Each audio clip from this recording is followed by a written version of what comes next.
Channel के सभी दर्शकों को नमस्कार, जय श्री कृष्णा, प्रणाम। ज्योतिष के अष्टम भाव के कारकत्व को लेकर के हम आपके साथ बांट रहे हैं वीडियो। बहुत आवश्यक है अष्टम भाव के बारे में जानना। क्यों? आगे चल करके आपको पता चलेगा। जब आपको ये वीडियो पूरी तरह से देखने में मजा आएगा, तब आपको समझ में आएगा कि कितना महत्वपूर्ण है अष्टम भाव के बारे में जानना। अष्टम भाव के बारे में जाने बिना इंसान जीवन का सत्य नहीं जानता। अष्टम भाव मृत्यु स्थान है। अष्टम भाव छुपे हुए रहस्यों का खजाना है। अष्टम भाव जीवन में अवनति, असंगति, दुर्गति, अपमान, पद स्थान भंग, बाधा, मृत्यु, उपहार में मिला हुआ धन और राजदंड, भय, गुप्त धन, विदेश यात्रा, ससुराल के कुटुंबीजनों का स्वभाव कैसा होगा, अवसाद, मानसिक परेशानी, चिंता, दुष्टता, अपहरण और हत्या जैसे, तथा गुप्त विद्या, गुप्त रहस्य, शोध और गहन अध्ययन, पराविद्या इत्यादि के बारे में ये बताता है। चार्ट के अनुसार हम आपको अष्टम स्थान को समझाने का प्रयास करते हैं। सबसे पहले जिंदगी में किसी का जब फलादेश करना हो तो आयु का आंकलन कर लेना चाहिए। जब आयु होगी तो धन संपत्ति का विचार सही होगा, और नहीं तो बेकार है। कई बार ज्योतिषी ऐसा गलत करते हैं कि आयु का आंकलन न करके दीर्घायु बिना अल्पायु में ही बता देते हैं कि यह बहुत धनवान होगा, ये बहुत सम्मानित होगा, ऐसी ऐसी तरक्की करेगा, लेकिन जब जीवन नहीं होगा तो क्या करेगा। आइए हम जानते हैं कि कब होता है दीर्घायु योग। जब दीर्घायु योग होगा तभी तो आप उस व्यक्ति को सम्मान और संपत्ति इत्यादि के बारे में बताएंगे। चलिए चार्ट। यदि अष्टमेश केंद्र स्थान में हो, केंद्र स्थान क्या है? 1, 4, 7, 10, जिसमें लग्न को मूल त्रिकोण भी कहा गया है। यदि अष्टमेश केंद्र स्थान में हो तो जातक की आयु लंबी होती है, यानी वो दीर्घायु होता है। नंबर 2, यदि अष्टमेश जो अष्टम भाव का स्वामी है, यहां 3 बातें देखना है। अष्टमेश, नंबर 2 शनि, क्योंकि मृत्यु के कारक शनि है, और दशमेश केंद्र में अगर हैं, अष्टमेश शनि और दशमेश केंद्र में है तो जातक की आयु बड़ी होती है। नंबर 3, यदि षष्ठेश जो छठे भाव का स्वामी है वो, द्वादशेश जो 12वें भाव का स्वामी है वो छठे, 8वें, 12वें भाव में बैठे होंगे तो जातक की दीर्घायु समझनी चाहिए।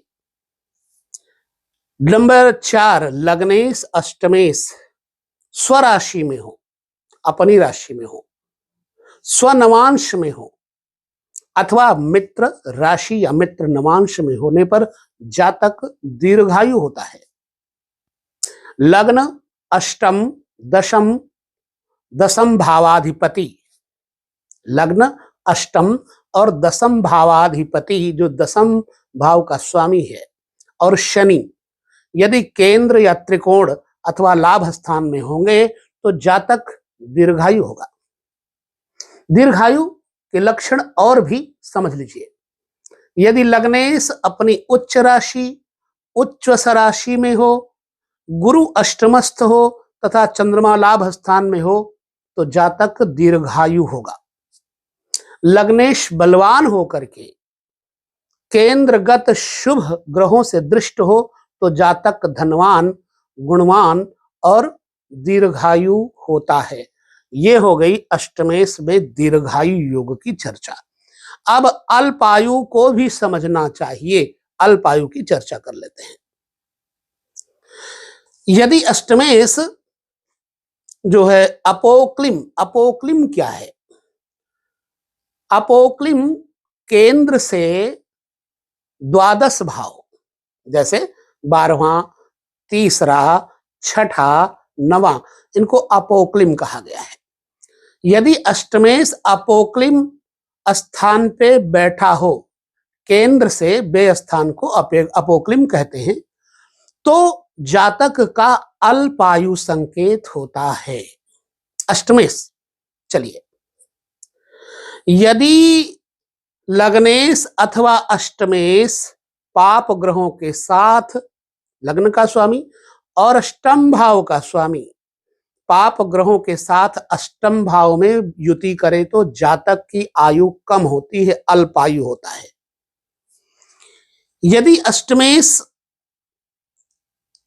शनि और दशमेश, अष्टमेश शनि और दशमेश पाप दृष्टि या पाप युक्त होकर के अपोक्लिम भाव में हो तो जातक अल्पायु होता है। यदि अष्टमेश केंद्र में हो और लग्नेश हीन बली हो तो जातक की 20 से 32 वर्ष की आयु होती है मात्र।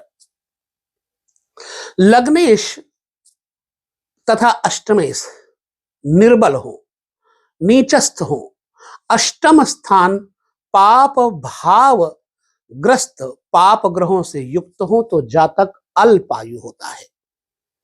लग्नेश तथा अष्टमेश लग्न का मालिक और अष्टम भाव का स्वामी निर्बल और नीचस्थ हो और अष्टम भाव पाप ग्रस्त पाप ग्रहों से युक्त हो तो जातक अल्पायु होता है।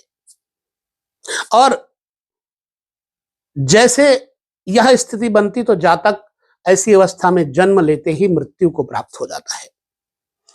अष्टमेश नीचस्थ होकर लग्न में हो, अष्टमेश नीच का होकर के लग्न में हो, केंद्र और त्रिकोण में पाप ग्रह बैठे हो तथा शुभ ग्रह छठे आठवें में बैठे हो तो इसे शैशवकालीन मृत्यु का योग समझा जाता है। पंचम अष्टम भाव में पाप ग्रहों की युति हो, पंचम और अष्टम भाव में पाप ग्रहों की युति हो और अष्टमेश भी पाप ग्रह से युक्त हो, जातक स्वल्प आयु प्राप्त करता है, बहुत थोड़ी आयु प्राप्त करता है। चंद्रमा पाप ग्रहों से दृष्ट हो और पाप ग्रहों से युति करे चंद्रमा तो अष्टमेश भी अष्टम स्थान में हो तो जातक की आयु सिर्फ 1 महीने की होती है। ध्यान रहे, ये जितने ही योग दिए गए हैं, यदि इन योगों में शुभ ग्रहों की दृष्टि पड़ती होगी, अच्छे ग्रहों की, तो ये अरिष्ट भंग करके जातक के आयु की वृद्धि भी करते हैं। इसलिए पूरे वीडियो को ध्यान से देखिएगा। मध्यम आयु की चर्चा कर लेते हैं। यदि अष्टमेश पड़फर, पड़फर क्या है? केंद्र से द्वितीय भाव, जैसे 5वां, 8वां, 11वां द्वितीय, यदि अष्टमेश पड़फर केंद्र से द्वितीय भाव में हो तो जातक मध्यम आयु प्राप्त करता है। यदि अष्टमेश और शनि तथा दशमेश पड़पर भाव में हो तो जातक की मध्यम आयु होती है। अब पूर्ण आयु की चर्चा कर लेते हैं। लग्नेश तथा अष्टमेश, लग्नेश तथा अष्टमेश दोनों ही चर राशि में हो तो जातक पूर्ण आयु प्राप्त करता है। लग्नेश तथा अष्टमेश से कोई एक स्थिर राशि तथा अन्य दुष्भाव राशि में हो तब भी जातक पूर्ण आयु को प्राप्त करता है। इसी प्रकार अल्पायु तथा मध्यम आयु का भी विचार आपको हमेशा कर लेना चाहिए। ठीक है, जातक का विविध योगों में से अब अष्टमेश से विचार कर लेते हैं।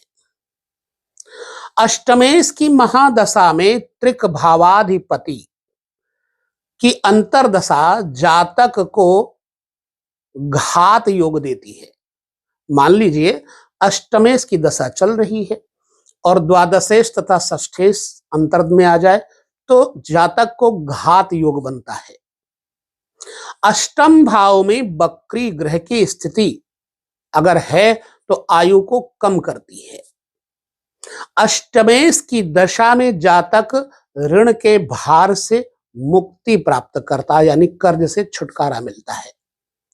अष्टम में बैठा हुआ अष्टमस्थ ग्रह या अष्टमेश और वर्गोत्तम में होने पर पैतृक संपत्ति का लाभ दिलाता है। यदि अष्टमस्थ ग्रह षष्ठेश के नक्षत्र में हो, ठीक है, अथवा अष्टमेश के नक्षत्र में षष्ठ भावस्थ ग्रह हो तो जातक भाग्यशाली होता है।